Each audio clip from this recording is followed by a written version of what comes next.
तदास्तु मंगलम। सर्वमंगलमांगल्यं सर्वकल्याणकारकं विधानं सर्वधर्माणां जैनं जयतु शास्त्रम्। कोटिशतं द्वादशैव कोटो लक्षानि शीतस्त्रधिकानि चैव पञ्चाशदष्टौ च सहस्रशङ्खमेतच्छ्रुतं पंचपदं नमामि। हरहन्त भाष्ययत्थं गणहरदेवीं गन्थियं सम्मं प्रणमामि भक्तियुक्तो सुदनाड़महो बहिं शीर्षा। इच्छाई मनते सुदभक्ति काओ सबको कोते सालुचो अंगो बंग पेण्य पाउडे परियम सत्व परवाणी उपगय चुलिया चेब सुत्तथ तु धम्म कहाई यम शरण निष्काल मंच में पूजे में वंदामि नमं सामि। दुख को कुम को वही लाओ सुगयनम समाहि मरणम जिन गुण संपत्ति नमोस्तु। आपराणिक स्वाध्याय विलयम श्रीमद् आचार्य भक्तिम कायु शरणं करोम्यहम्।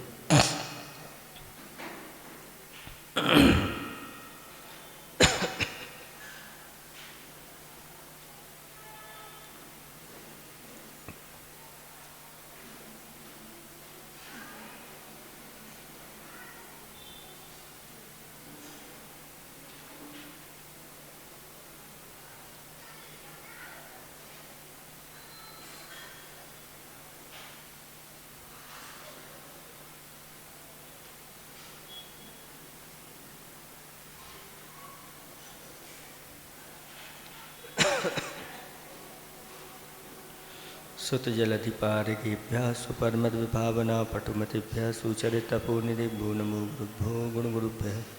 36 गुण समग्री पंचभ्यः च कदन संदर्शे शिष्टाणुज्ञ कुशले धम्मारिये सया वंदे गुरुभक्ति संयमेणीय तरंती संसार सायरं घोरं छिन्नन्ति अट्टकम्बं जम्मं मरणं न पावन्ति ये नित्यं वितमन्तो होम निरता ध्यानाग्निहोत्राकुलाः षट्कर्मा विदतास्तपोदन्दना साधु क्रिया साधव शीलप्रावरणा गुणप्रहरणा चन्द्रार्कते ज्योतिकाः मोक्षद्वारकपाटिपाटन्वटा पीडन्तु मां साधवः गुरवः पान्तु नो नित्यं ज्ञानदर्शननायकाः चारित्राणगं वीरामोक्षमार्गोपदेशकाः।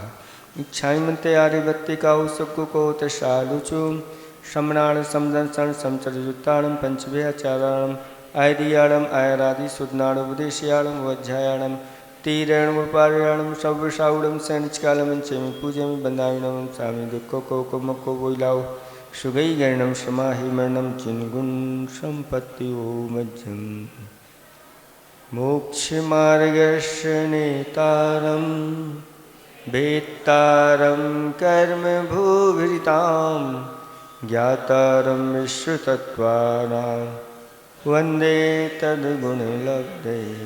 देवादिदेव विख्यात वर्तमान शासन नायक महावीर भगवान की परम पूजिक स्वाट आचार्य प्रवर श्री उमा स्वामी महामुराज की परम पूजिक स्वाट आचार्य प्रवर गुरुवर श्री विद्यासागर जी महामुराज की 3 कमलों करोड़ निराजों की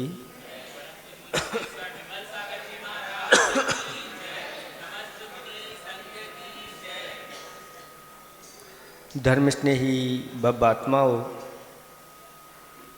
तत्वासूत का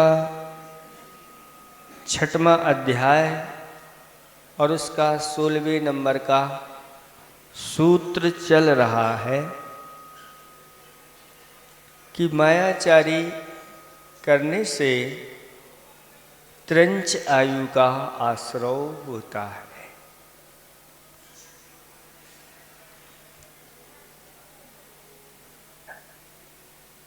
इसमें बहुत सारा विषय आप लोगों के लिए बता दिया गया, फिर भी अन्य शास्त्रों में कौन क्या बनता है इसका वर्णन भी आता है। थोड़ा सा आप लोगों के सामने रख देते हैं। मायाचारी मर कर के कुत्ता होता है और ज़्यादा महामायाचारी हो जाए तो खरगोश बनता है और क्रोधी बाघ बनता है, महाक्रोधी सिंह बनता है मानी मछली बनता है, मछली मान के कारण से मछली बनता है। महामानी सांप बन जाता है। रौद्यान से मरने वाला भेरुंड बनता है, एक पक्षी होता है भेरुंड पक्षी। महारौद्र परिणामों से मरने वाला ऊंट बनता है।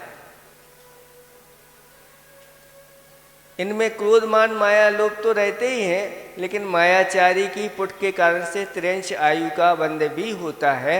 इसके कारण से ये त्रिंश कैसे कैसे होते हैं वो यहाँ पर बताया जा रहा है। गुणियों की निंदा करने वाला सूकर बनता है। जो गुणवान होते हैं उनकी निंदा जो करता है उसको ऐसी ही निंद पर्याय प्राप्त होती है। कुमार्गी, कुमार्ग में चलने वाले मुर्गी और सद्धर्म देशी हिरण होता है। जाति मद वाले मर करके बिलाव बन जाते हैं, जिन्हें जाति का मद होता है। विद्या का मद जिनको हो जाता है वो घुग्गू बन जाते हैं। घुग्गू जानते हैं?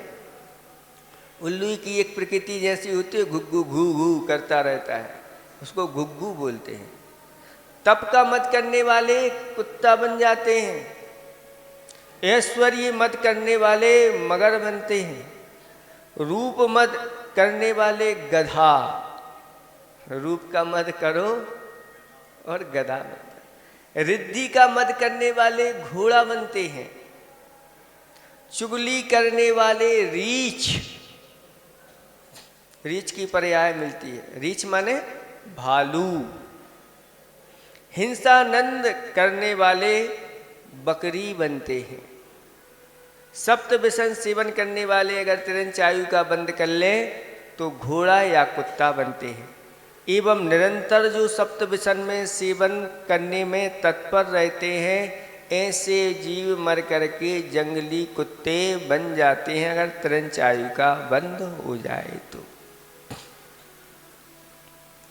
फिर निगोद जाने, क्योंकि एक इंद्री भी तो त्रियंच हैं और एक इंद्री में भी एक निगोद पर्याय है। निगोद पर्याय में कैसे चले जाते हैं? तो जो जीव नास्तिक होते हैं,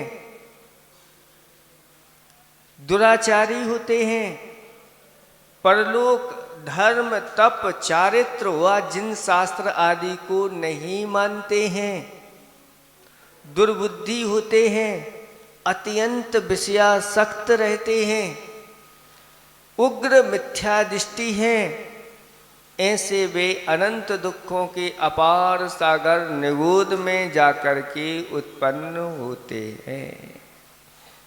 ये निगोद ले जाने वाली व्यवस्था है।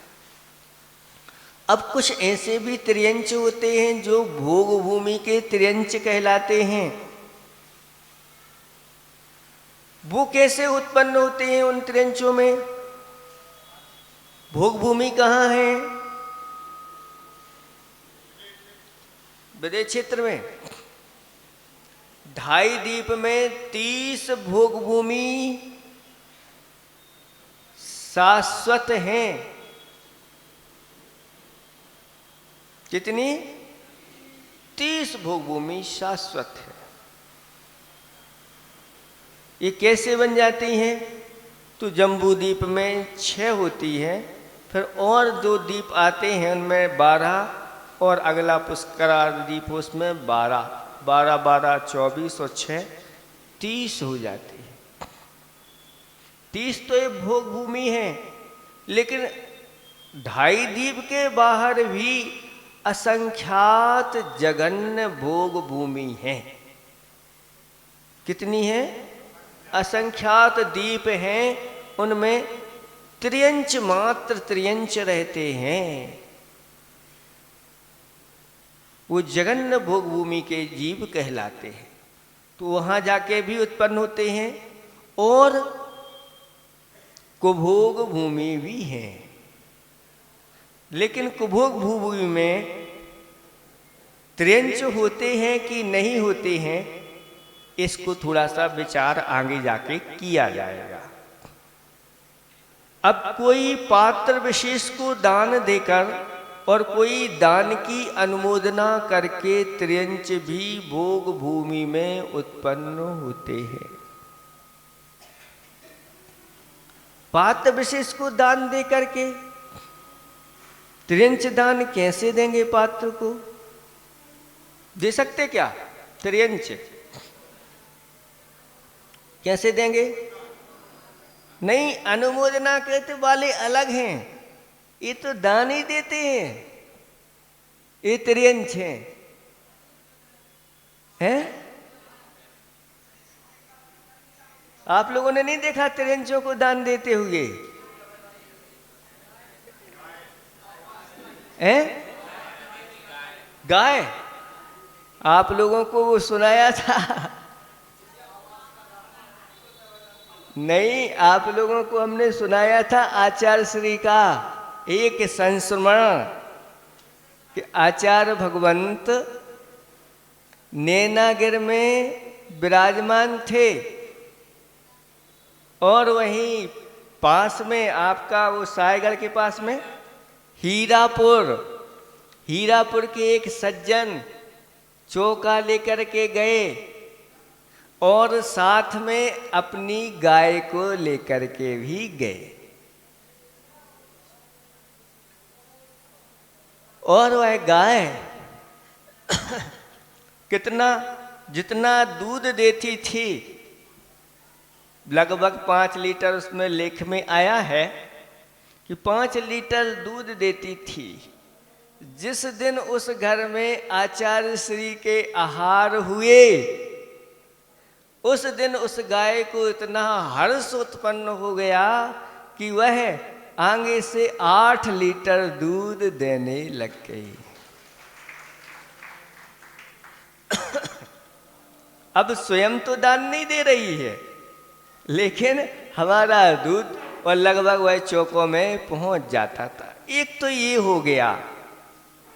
दूसरा ये है कि जो अणुवृत्ति त्रियंच होते हैं, उन अणुवृत्ति त्रियंचों को अन्य जो त्रियंच होते हैं उनकी व्यवस्था मिला देते हैं।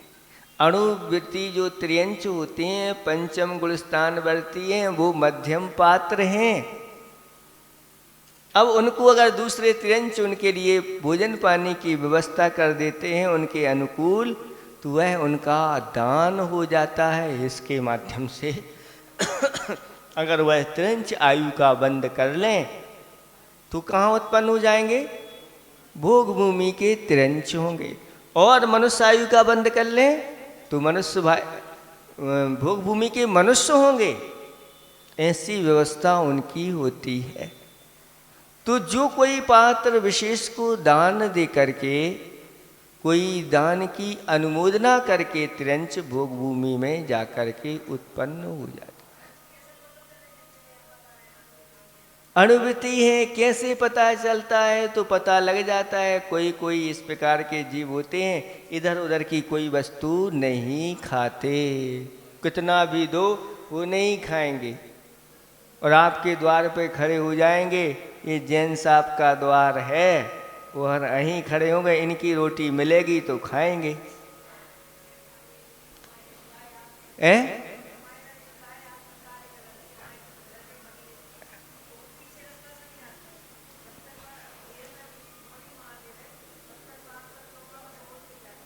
और तो इसलिए इस प्रकार से होते हैं। तो इन त्रियंचों को ये दीन कहलाते हैं। ये किस मुख से कुछ बोल नहीं पाते, इसलिए चतुर मनुष्य उनको समझ लेते हैं कि इनको क्या चाहिए और उनको इस प्रकार की वस्तुएं प्रदान कर देते हैं। ऐसा जो पापी जीव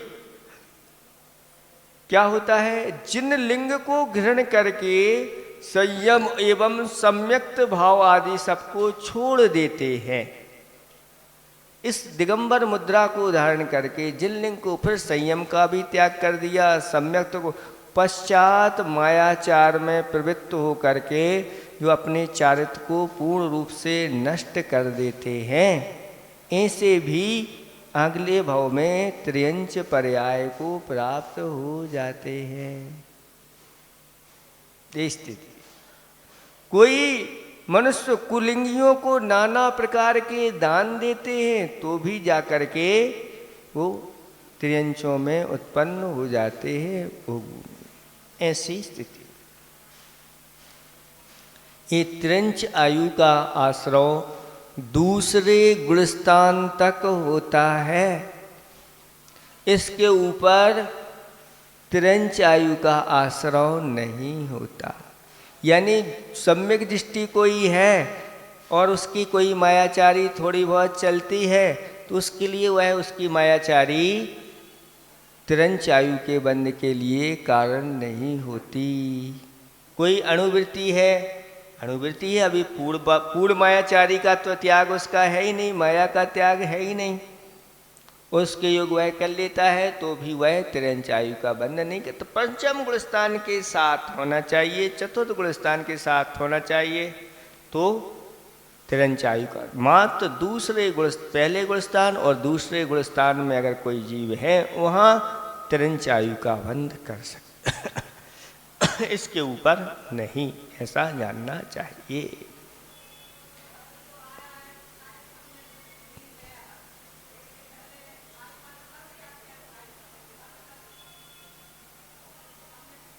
वो पहले गुणस्थान में आई, जैसे किसी ने त्रिंच आयु का बंद कर लिया है ना, पहले गुणस्थान में वह बंद हो गया, बाद में उन्होंने जाकर के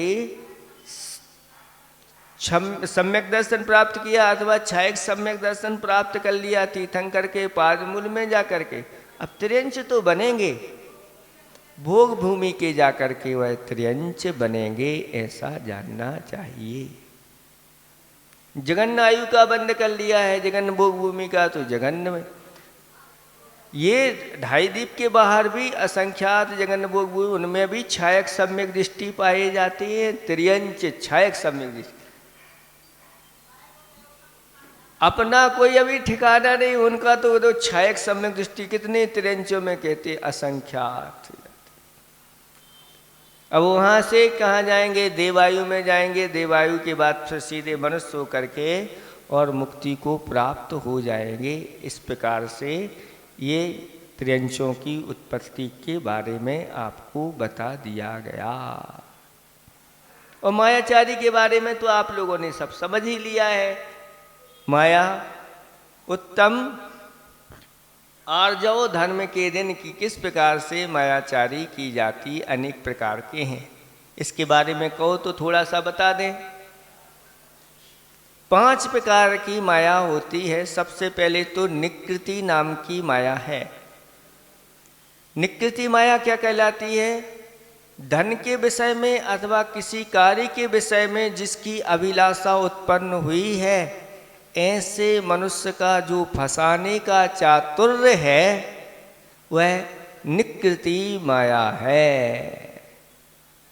यानी फंसा करके या कुछ घुमा फिरा करके उससे धन ले लेना या धन कमाना आदि आदि, ये उसी के अंतर्गत आ जाता है। दूसरे नंबर की उपाधि नाम की माया होती है। अच्छे परिणामों को ढांक करके धर्म के निमित्त चोरी आदि दोषों में प्रवृत्ति करना, ये उपाधि संज्ञक माया है। अपने आप को अच्छा बना लिया और उस घर में जाके रुक गए और चोरी करके ले गए। ऐसा जो है ना, इसी के अंतर्गत आता है। फिर इसके नंबर तीसरा साती प्रयोग, धन के विषय में लेकर के झगड़ा करना, किसी की धरोहर का कुछ भाग हरण कर लेना, प्रयोजन के अनुसार दूषण लगाना अथवा प्रशंसा, अपनी प्रशंसा आदि करना, ये भी उसी के साती प्रयोग कहलाते हैं, ऐसा जानना चाहिए। फिर इसके बाद चौथे नंबर की माया है प्रणिधि। प्रणिधि का अर्थ होता है कि हीनाधिक कीमत की सदृश वस्तुएं आपस में मिला करके बेचना। मतलब इसका अर्थ ये हो गया कि जैसे मान लो कोई सस्ते भाव की चीज थी और मैगी में मिला करके भेज दी है। दलिया मिला दिया खसखस में। या आचार्य जी कहते हैं कि काली मिर्च में पपीता के बीज मिला देना।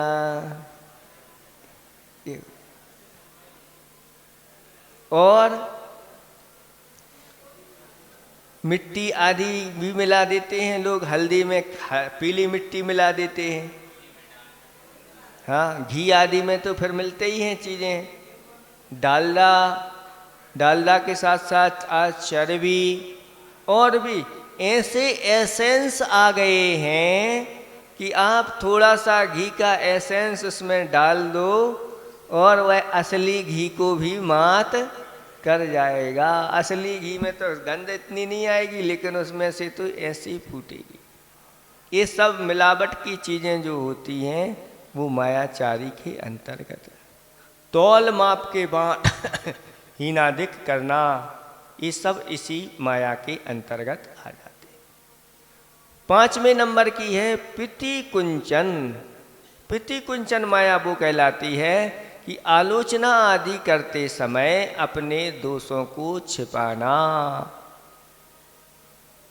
ये मायाचारी से अपने आलोचना करना, ये भी दोष के अंतर्गत आ जाना चाहिए। इस तरह से माया तैरज्ञो नश्य ही हो गया। अब नंबर आता है मनुष्य आयु के आश्रय के कारण क्या है। इस संबंधी कोई किसी इस प्रश्न संबंधी, इस सूत्र संबंधी कुछ पूछना तो नहीं है आप लोगों को? तो आगे बढ़ते हैं फिर। चले। अल्पारंभ परिघ्रत्वम मानुषस्य। देखो, मनुष्य आयु का आश्रय कौन करते हैं? तो अल्प आरंभ और अल्प परिग्रह।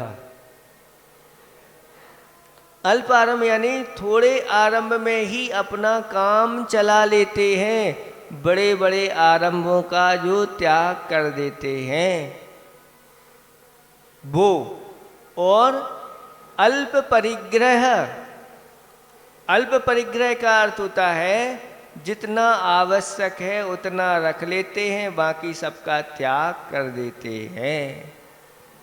एक जो सीमा बना लेते हैं अपने परिग्रह आदि की, अल्प आदि की, तो इस प्रकार से वो होता है।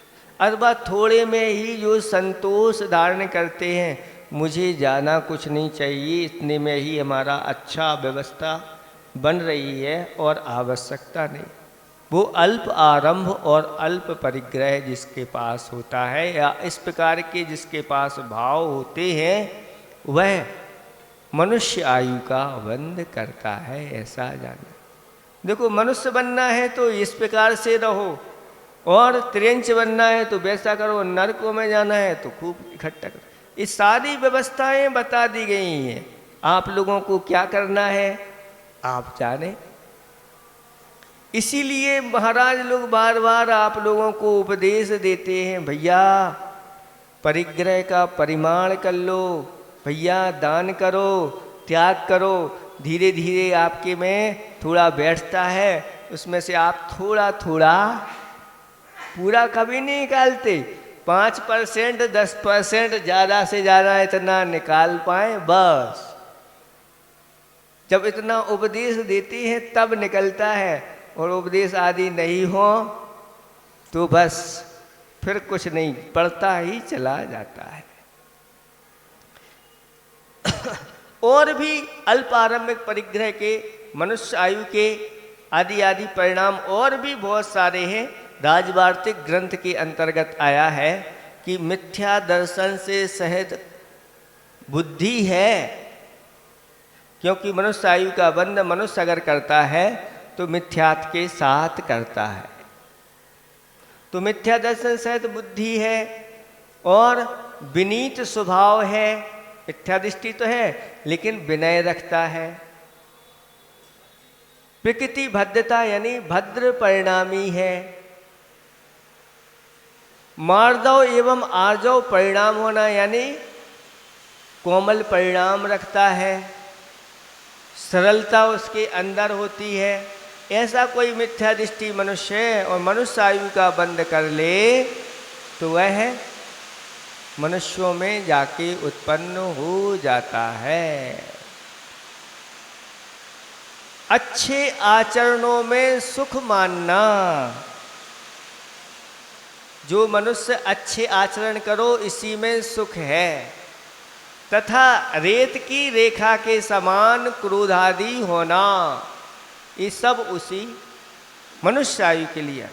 और देखो, जिन मनुष्यों का व्यवहार सरल होता है, अल्प आरंभ, अल्प परिग्रह, संतोष में रति यानी संतोषी जीवन अच्छा लगता है, हिंसा आदि से जो विरक्त हो जाते हैं, दुष्ट कार्यों से जिनकी निवृत्ति हो जाती है, जो कम बोलते हैं और प्रकृति जिनकी मधुर होती है, सबके साथ उपकार की बुद्धि रखते हैं और संसार आदि से उदासीन वृत्ति रखने वाले, ईर्षा आदि परिणामों से जो रहित होते हैं, वह मनुष्य आयु के आश्रय के लिए कारण बन जाता है। ये ज़्यादा संकलेश नहीं करते, अल्प संकलेश होता है।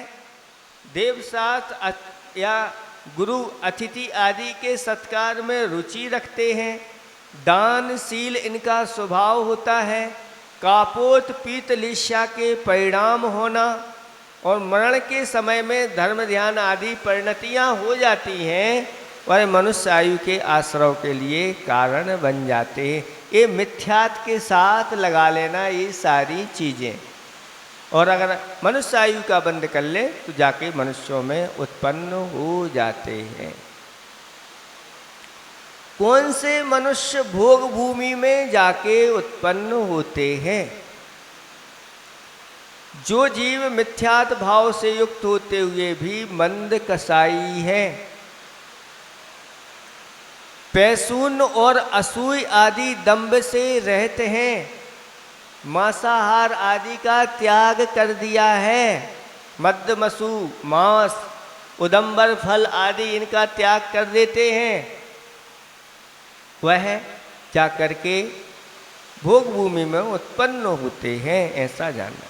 सत्यवादी हैं, निरभिमानी हैं, वेश्या चोरी परस्त्री आदि इनके सबके त्यागी होते हैं और मिथ्यात के साथ रहते हैं। मनुष्य आयु का बंद कर लिया, सप्त व्यसन का त्याग किया था, तो भोग भूमि में जाकर के सुख आदि मिल जाते हैं, ऐसा जानना है। जो पराधीन होकर के जिन पूजा करते हैं, पराधीन होकर के यानी परवश होकर के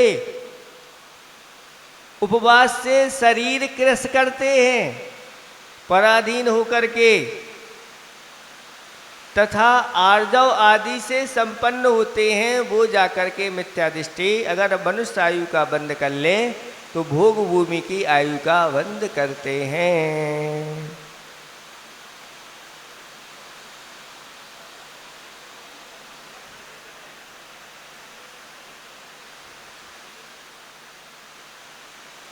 जो योगों से युक्त हैं, सम्यक्ति मुनि को आहार दान देते हैं, वे भोग भूमि में जाके मनुष्य होते हैं, ऐसा जानना चाहिए। जो उत्तम एवं विविध प्रकार के योगों से युक्त हैं, अत्यंत निर्मल सम्यक्त के धारक हैं और परिग्रह से रहित ऐसे यतियों को भक्ति से आहार दान देने में जो तत्पर होते हैं, अगर मनुष्य आयु का बंध करें मिथ्यात के साथ तो भोग भूमि में जाकर के उत्पन्न होते हैं।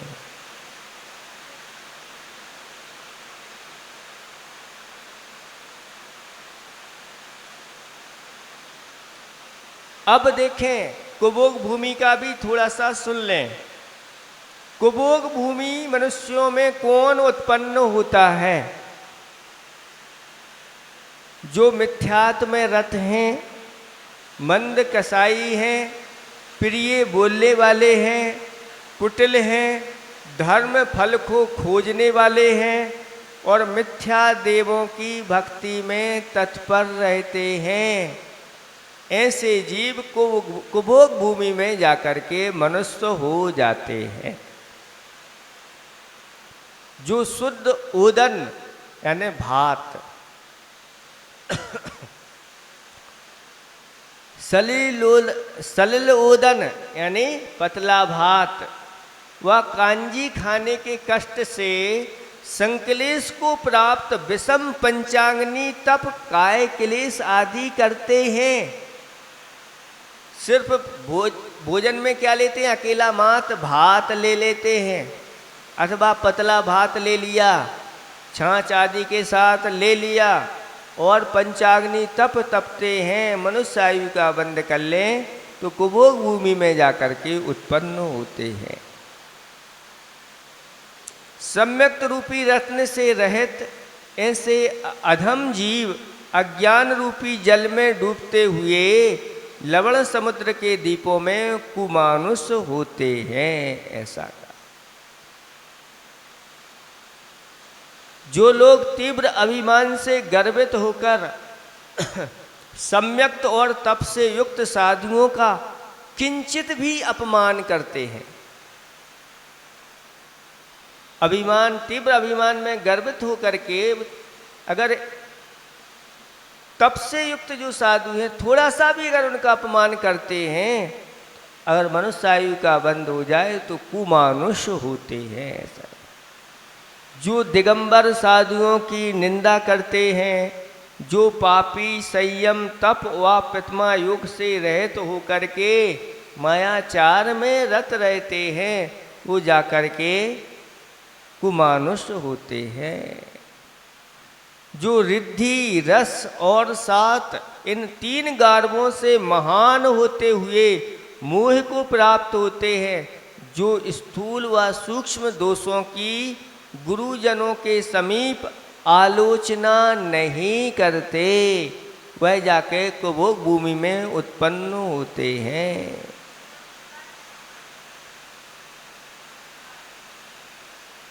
आवाज नहीं आ रही?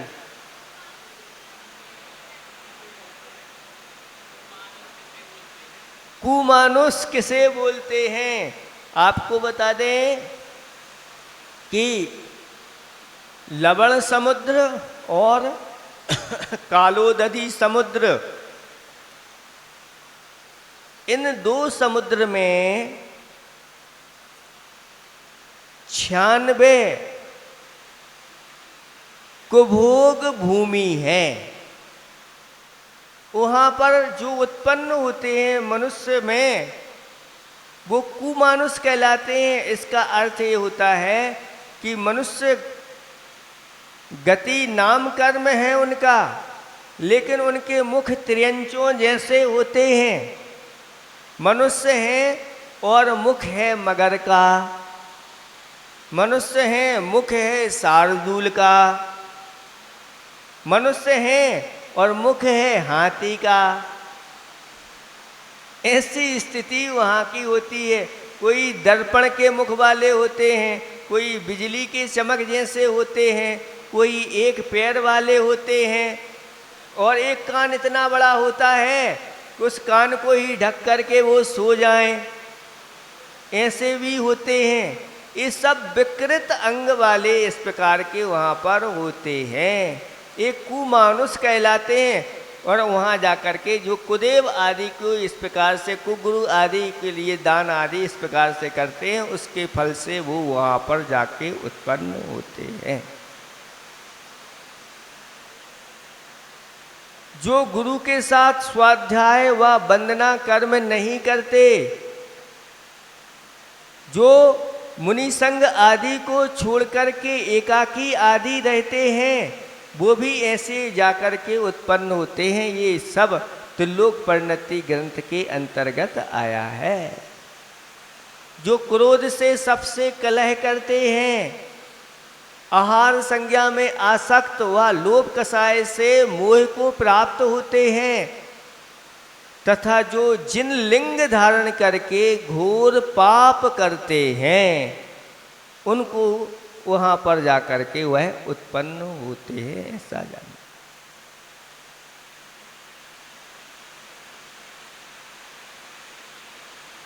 जो जिन लिंग के धारी होकर के स्वर्ण आदि को हर्ष पूर्वक ग्रहण करते हैं,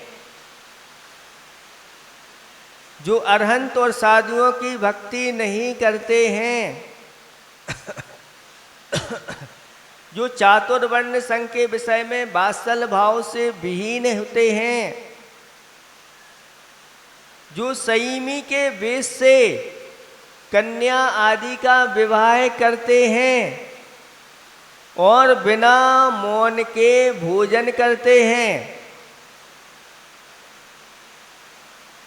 जो घोर पाप में संलग्न रहते हैं, जो अनंतानुबंधी चतुष्क में से किसी एक के उदित होने से सम्यक्त को नष्ट करते हैं, ये सब परिणाम वाले जीव मृत्यु को प्राप्त होकर विषम परिणाम वाले पाप कर्मों के फल से समुद्र के इन द्वीपों में कुत्सित रूप से कुमानुष उत्पन्न होते हैं, ऐसा कहा।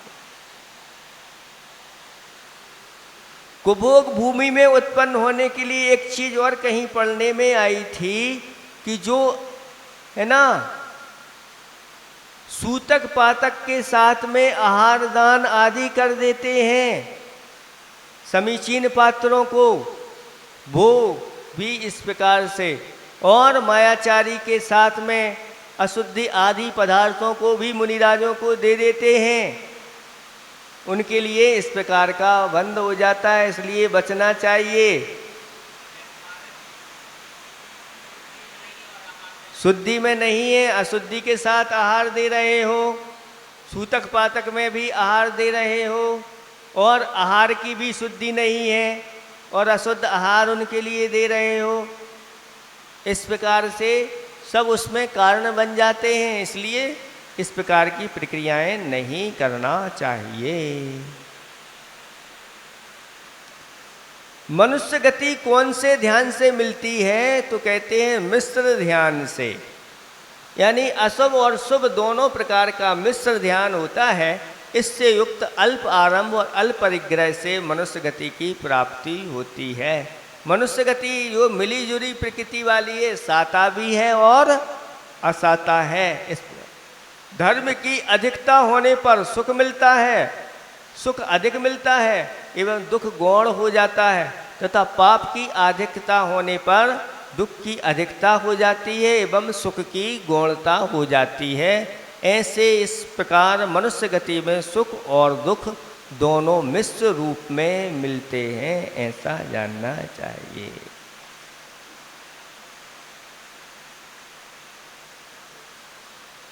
अब मनुष्य आयु का आश्रय कौन से गुणस्थान तक हो सकता है?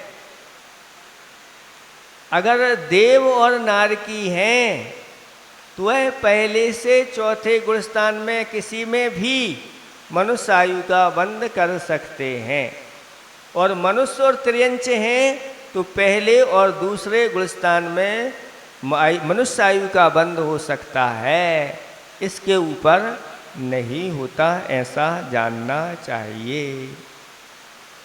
तीसरे गुणस्थान में तो किसी को आयु का बंध होता ही नहीं, इसलिए उसको छोड़ देना चाहिए। इस तरह से ये मनुष्य आयु के आश्रय के कारण, इसके अलावा और भी मनुष्य आयु के आश्रय के कारण हैं, बताते हैं। स्वभाव मार्दवम च, स्वभाव में मृदुता रखना भी मनुष्य आयु के आश्रय का कारण है। तो बता के आई ही आप लोगों के लिए, जितना मनुष्य सरल होगा, कोमल होगा, वह मनुष्य आयु के बंध के लिए कारण बन जाता है। इसलिए हमेशा सरल भाव बना करके रखना चाहिए। स्वभाव मार्दवम च शब्द आया यहाँ पर, च सूत्र की पृथक रचना की गई है, क्योंकि इस सूत्र का संबंध आगे बताए जाने वाले देव आयु के आश्रय से भी करना है। इसलिए यहाँ पर ये चा शब्द आया है कि स्वभाव में मृदुता रखने से मनुष्य आयु का भी देव आयु का भी आश्रय होता है। इसको आगे जा कर के बताएंगे।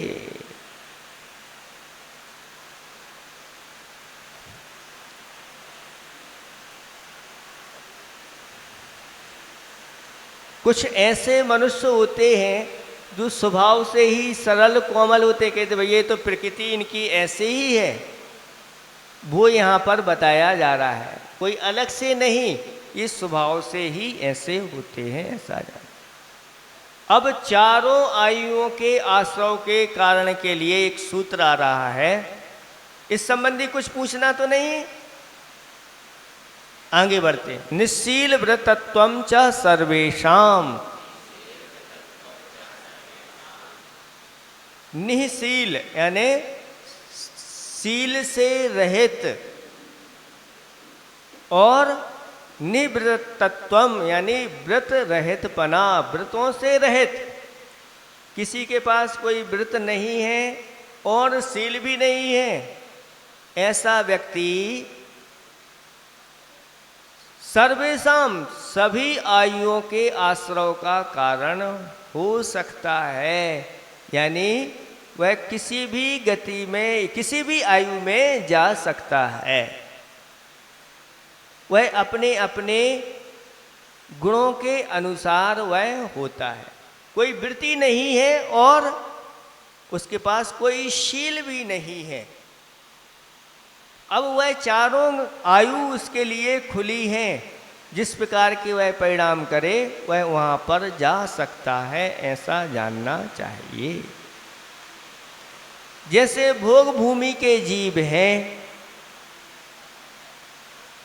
भोग भूमि के जीव ना तो उनके पास कोई शील है और ना ही कोई उनके व्रत होते हैं, वो जीवन पर्यंत कभी इनको धारण नहीं करते, तो भी वह मर कर के मात्र एक आयु का ही आश्रय, मतलब एक आयु में ही जाते, देव आयु में।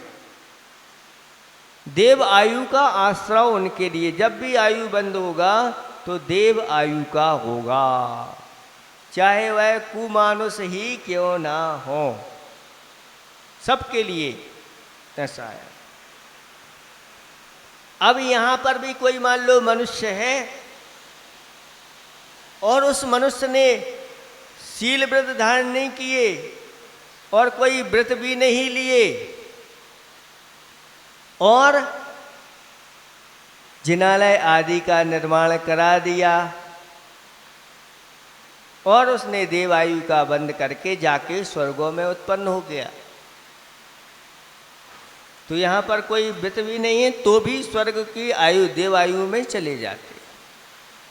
इसी प्रकार से मनुष्य आयु के बारे में आपको तिरंजों के बारे में बता चुके हैं। ये प्रश्न आया है, सम्मूषण मनुष्य कौन से कार्य से कर्म से बनते हैं? ये नपुंसक होते हैं, तो आपको बता दिया था नपुंसक कैसे बनते हैं। तो इस प्रकार से कुछ कार्य करते हैं, विषण आदि के कार्य रहते हैं, लेकिन उनमें थोड़ी सी ज़्यादा तीव्रता नहीं रहती। उसके परिणाम स्वरूप वह जाकर के सम्मूषणों में उत्पन्न हो जाएंगे। इस सम्मूषण के लिए बताया गया, ये सब सम्मूषण मनुष्य तो नियम से नपुंसक होते हैं, ऐसा जानना चाहिए। नारक सम्मूषणो नपुंसकानि, ये सूत्र ही है। जो सम्मूषण होते हैं और नारकी होते हैं वो नपुंसक लिंग को धारण करने वाले होते हैं।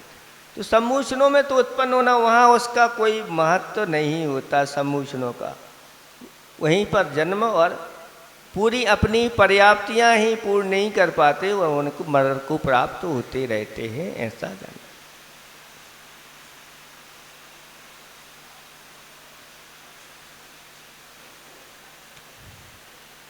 सर्वेशाम इस पद से देव आयु का ग्रहण नहीं करना चाहिए, क्योंकि सर्वेशाम पद पूर्व कथित 3 आयुओं की अपेक्षा से कहा गया है। किसी ने प्रश्न उठाया था कि यदि सर्वेशाम पद का ग्रहण सकल आयु के संग्रह के लिए किया है तो देव आयु के भी आश्रव का प्रसंग आएगा। तो उत्तर दिया गया कि इस पद से देव आयु का ग्रहण नहीं करना चाहिए, क्योंकि सर्वेशाम पद पूर्व कथित 3 आयुओं की अपेक्षा से कहा गया है। सर्वेशाम का अर्थ यहाँ चारों आयु नहीं लेना ऐसा कहा जा रहा है, क्योंकि आगे बताने वाले हैं। देव आयु के अभी बताया तो है नहीं, इसलिए यहाँ पर राजवार्तिककार ने इस प्रकार से इसका दिया है। राजवार्तिक का यहाँ पर कोट किया गया है। हमारे पास एक तत्वार्थ मंजूषा है जिसमें संकलन किया गया है। इसमें जो राजवार्तिक में आया है, हाँ, राजवार्तिक में इस प्रकार से आया है कि सर्वेशाम का अर्थ 3 आयु लेना, 4 नहीं लेना। फिर भी हमारा ये कहना है कि जो व्रत आदि नहीं होते वो भी कर लेते हैं। चूंकि इसमें आगे आने वाला है इसलिए उन्होंने वहाँ पर अभी 3 के बारे में बताया, तो 3 को ही ग्रहण करना चाहिए। इस तरह से ये हो गया। अब देव आयु के आश्रव के कारण कौन कौन से होते हैं बताते। सराग संयम, संयमा संयमा, काम निर्जरा, बाल तपांसी, दैवस्य। सराग संयम, संयमा संयमा, काम निर्जरा, बाल तपांसी, दैवस्य।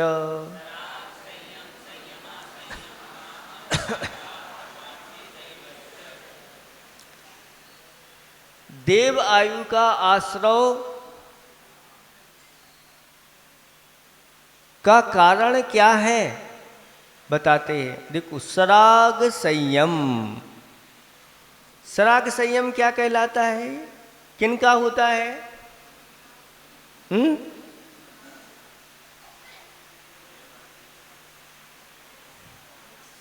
किसका होता है सराग संयम? हाँ, ये आप लोगों का नहीं है। मुनिराज जो होते हैं, 6ठे सप्तम गुणस्थान वर्ती और देव शास्त्र गुरु के प्रति अनुराग रहते हुए अपनी प्रवृत्ति करते हैं, वह संयम सराग संयम कहलाता है। कहाँ तक? 6ठे 7वें गुणस्थान जहाँ प्रवृत्त्यात्मक होते हैं, जहाँ भगवान की आराधना आदि कर रहे हैं, वंदना आदि कर रहे हैं, वो सब उपदेश आदि दे रहे हैं आपके लिए। अभी ये सराग संयम की परिणति है। दान पूजा आदि का उपदेश देना, स्वाध्याय आदि में प्रवृत्ति इस प्रकार से जो होती है, ये सब सराग संयम चर्या कहलाती है। ये सराग संयम के साथ मुनिराज अपनी चर्या करते हैं। इसके साथ अगर वह बने हुए हैं तो देव आयु का आश्रव करेंगे। संयम असंयम, ये संयमा संयम, ये पंचम गुणस्थान वर्ती जो गृहस्थ होते हैं, श्रावक होते हैं, उनका संयम असंयम ये गुणस्थान होता है। वो भी देव आयु का आश्रय। जिन्होंने प्रतिमा ले ली है श्रद्धा के साथ, अंदर से पंचम गुणस्थान उनका प्रकट हो गया है, वो अब जब भी उनको आयु बंद होगा देव आयु का बंद करेंगे और कोई आयु का बंद नहीं करेंगे।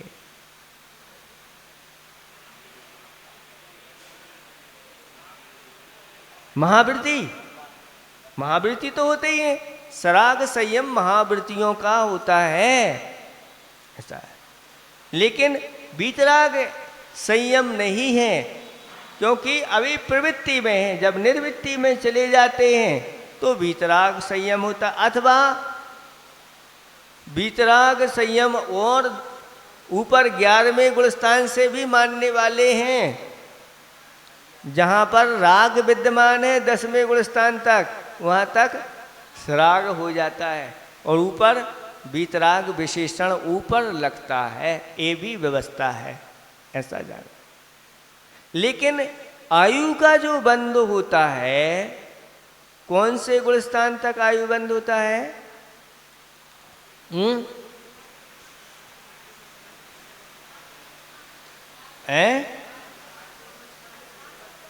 पढ़ा है आप लोगों ने? हाँ, ये बोल रहे 8वें गुणस्थान के कुछ भाग तक वह होता है, उसके आगे जाके फिर आयु बंद नहीं होता, ऐसा जानना। अब देखें अकाम निर्जरा, अकाम निर्जरा वाले भी क्या कर लेते हैं? देव आयु का बंद कर लेते हैं।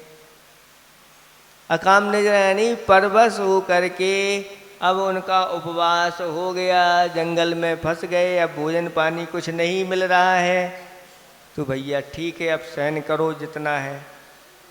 तो ऐसे सहन करते समय उस समय आयु बंद हो जाए तो देव बन जाते हैं, ऐसा जानना चाहिए। अकाम निर्जरा हो।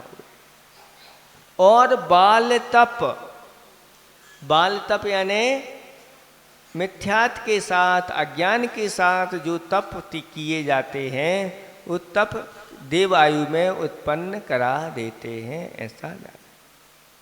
लेकिन इनमें और उनमें बहुत अंतर होगा, ऐसा नहीं। जो सम्यक्त के साथ है, सराग संयम ये सम्यक्त के साथ होता है, संयम संयम ये सम्यक्त के साथ है, और वो अकाम निर्जरा है जो है ना, वो मिथ्यात के साथ, वो बाल तप भी मिथ्यात के साथ होता है। लेकिन फिर भी तप करने वाले होते हैं, परिणामों को मंद रखते हैं, कसाएं मंद रहती हैं, और उसके कारण स्वरूप वह उत्पन्न देवों में जाके हो जाते हैं। और क्या, ये ऊपर के स्वर्गों में भी जाकर के उत्पन्न हो जाते हैं। ये लेश्या के माध्यम से हो जाते हैं। उनकी लेश्या शुभ हो जाती है तो ऊपर चले जाते हैं, अशुभ लेश्या होती है तो नीचे व्यंतर आदियों में भवनत्रक में चले जाते हैं। लेकिन व्यवस्था जो सम्यक दृष्टि को जो व्यवस्था मिलती है वो उनको व्यवस्था वहाँ नहीं मिलेगी। बस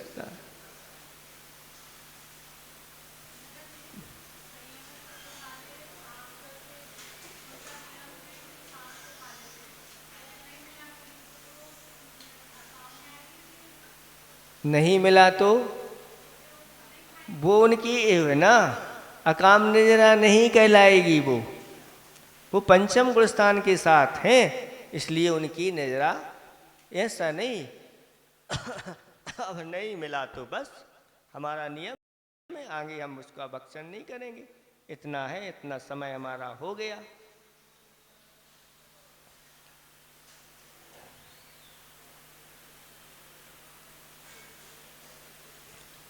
दो प्रकार से यहाँ पर हो गए। एक तो जो जीव सम्यक दृष्टि हैं, केवल सम्यक्त से एवं अणुवृत महावृतों से देव आयु का बंद करते हैं, एक वो हो गए। दूसरे जो मिथ्या दृष्टि हैं, अज्ञान तप रूप जो अणुवृत और महावृत तथा बाल तप अकाम निर्जरा से देवायु को बांधने वाले थे। दोनों प्रकार से सम्यक दृष्टि भी बांधते हैं और मिथ्या दृष्टि भी बांधते अकाम निर्जरा, बाल तप, मंद कसाय, समीचीन धर्म का सुनना, दान देना, देव गुरु धर्म एवं उनके सेवक इन आयतनों की सेवा करना, सराग संयम, देश संयम और सम्यक, ये सब देव आयु के प्रत्यय हैं, यानी कारण हो जाते हैं, ऐसा जानना चाहिए। कुलस्थान नहीं बढ़ा, लेकिन व्रत तो है। वही व्रत जो है उनके लिए देवायु का आश्रम, अगर अच्छी तरह से पालन कर रहे हैं, पंचम गुणस्थान के योग भीतर से भली सम्यक्त नहीं है तो भी उनको देवायु में जाकर के उत्पन्न हो गए, अच्छा ऊपर तक भी जा सकते हैं, है ना। श्रावक जो हैं वह 16वें तक जा सकते हैं, लेकिन मिथ्यात्व के साथ अगर हैं तो भी अगर व्रत आदि हैं तो व्रतों के प्रभाव से वह ऊपर जा सकते 16वें तक, 16वें से ऊपर नहीं जाएंगे। मुनिराज हैं, कोई अगर अपने 28 मूल गुणों का अच्छा निर्दोष पालन करते हैं और चतुर्थ काल है और उस प्रकार का शयनन है और गुणस्थान भली उनका पहला हो तो 9वें गिरे तक जा सकते हैं, ऐसा जानना चाहिए।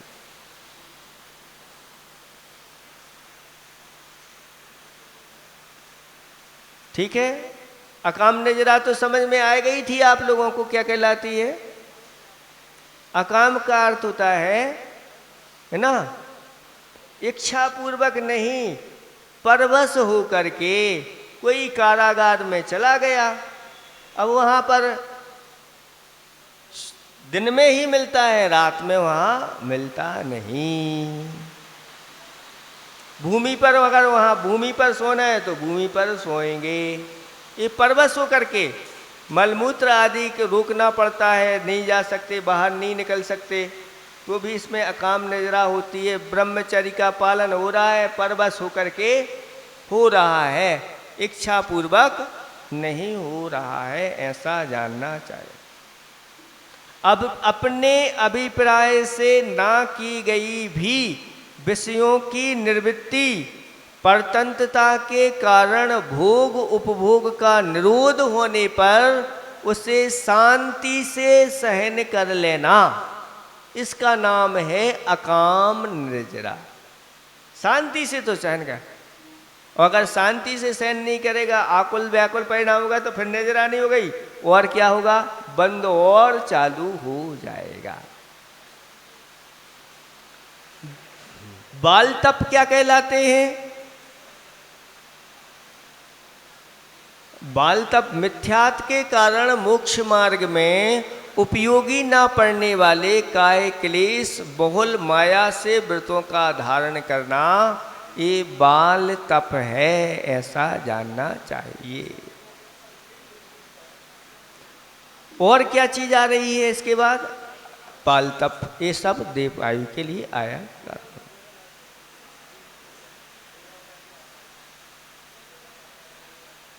बाल तप उनको भी कहते हैं अज्ञानियों का तप, यानी मनगणंत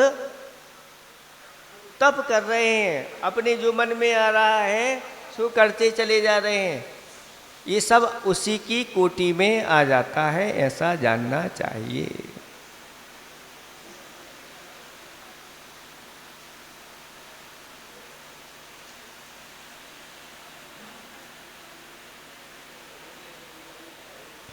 इस तरह से ये हो गया। इस संबंधी किसी को कुछ पूछना है? हाँ,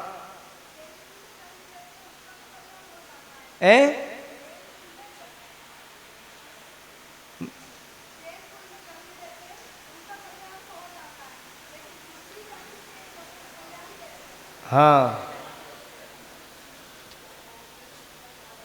जैन कुल में जन्म लेते हैं तो उनका कल्याण हो जाता है, उनका कल्याण हो ये कोई नियम नहीं है। और अन्य कुल में किसी का जन्म हो गया है और उसको अगर साधु संगति मिल जाए और नियम संकल्प में बच जाए तो उसका भी कल्याण हो जाता है, ऐसा कहा। इसलिए नहीं इस कुल में जन्म हो गया तो अब कल्याण हो ही जाएगा। कल्याण तब होगा जब कल्याण के मार्ग पर लगेंगे, या जो कल्याण के मार्ग पर लगे हुए हैं उनकी सेवा भक्ति आदि में तत्पर होंगे, तब जाकर के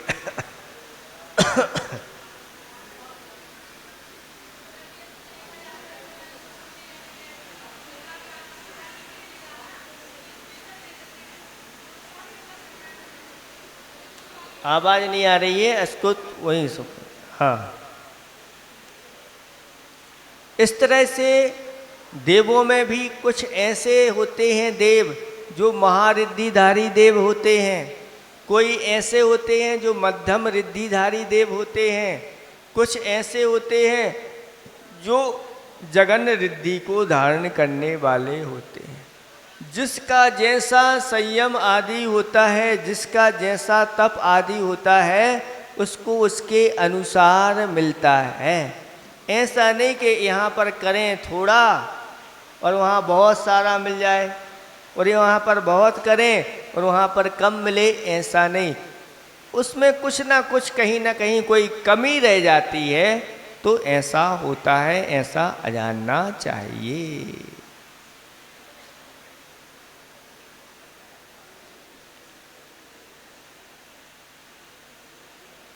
अब थोड़ा सा इसमें एक चीज और समझ लें, फिर इसको पूर्ण करते हैं। कौन कौन मरकर कहाँ कहाँ उत्पन्न होते हैं, थोड़ा सा इसको समझ लें, फिर आगे का। पंच अणुवृतधारी सम्यक दृष्टि त्रियंच मनुष्य, कौन कौन है इसमें? त्रियंच भी ले रहे हैं और मनुष्य स्वधर्म स्वर्ग से लेकर के 16वें स्वर्ग तक उत्पन्न होते हैं। कौन की चर्चा हो रही है यहाँ पर? पंच अणुवृतों को धारण करने वाले, यानी वृत्ति जो होते हैं, उन वृत्ति के लिए कहा जाए। यदि ये सम्यक्त की विराधना कर देते हैं तो वे भवनवासी आदि देवों में उत्पन्न होते हैं। अगर सम्यक्त की विराधना कर दें और मिथ्यात परिणाम हो जाएं और कसाय वैसे हो जाएं, तो ऊपर की जो आयु बांधी थी तो वो नीचे की जाकर के प्राप्त हो जाती है, ऐसा भी है। दूसरे नंबर, तत्व ज्ञान शून्य, जो बाल तप करने वाले अज्ञानी, तत्व कुतत्व को नहीं जानने वाले, अज्ञान पूर्वक संयम का पालन करने वाले, क्लेश के अभाव के कारण कोई भवनवासी और व्यंतरों में जाके उत्पन्न हो जाते हैं। कोई स्वधर्म से सहस्रार स्वर्ग तक, यानी 12वें स्वर्ग तक, कोई मनुष्य एवं त्रियंच पर्याय में भी उत्पन्न हो सकते हैं। इसका अर्थ है 12वें स्वर्ग से आकर के नीचे त्रियंच पर्याय भी प्राप्त कर सकते हैं। अकाम निद्रा, भूख प्यास को सहना, ब्रह्मचर्य व्रत का पालन करना, पृथ्वी पर शयन करना, मल धारण करना, परिताप आदि परिसहों से खेद खिन्न नहीं होना, गूढ़ पुरुषों के बंधन में पड़ जाने पर भी नहीं घबराना, दीर्घ काल तक रोगी रहने पर भी संकलेश भाव नहीं करना, वृक्ष या पर्वत के शिखर से झंपापात करना, अनशन अग्नि आदि में प्रवेश, अनशन करना, अग्नि में प्रवेश करना, विष भक्षण आदि में धर्म मानने वाले कुतापस मर करके व्यंतर देव मनुष्य त्रियंचों में भी उत्पन्न हो जाते हैं, ऐसा जानना चाहिए।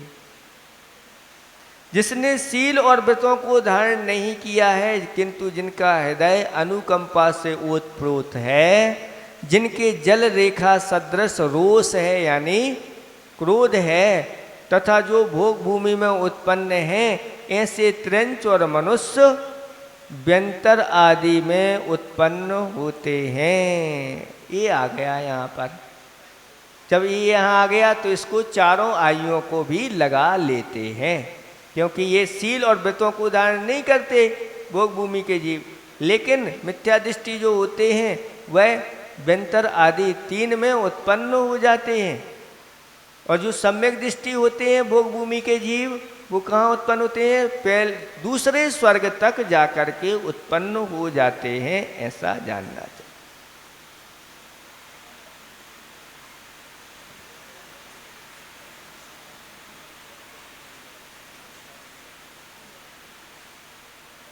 अच्छा, ये स्पष्ट हो गया। सुनो, अभी जो बताया था ना, देवायु का आश्रव कौन से गुणस्थान तक होता है?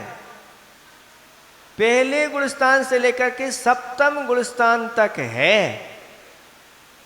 वो तीर्थंकर प्रकृति आदि बंद का है आगे का। ये 7वें गुणस्थान से, इसको थोड़ा सा सुधार कर लेना अगर किसी ने लिख लिया हो तो। पहले गुणस्थान से लेकर के 7वें गुणस्थान तक, तीसरे में तो बनती नहीं, तीसरे को छोड़ देना, सप्तम गुण स्थान तक कहीं भी देव आयु का आश्रय कर सकते हैं, ऐसा जानना चाहिए। इसके आगे आयु के आश्रय के परिणाम नहीं होते, ऐसा। इस तरह से हो गया, आपका समय भी हो गया।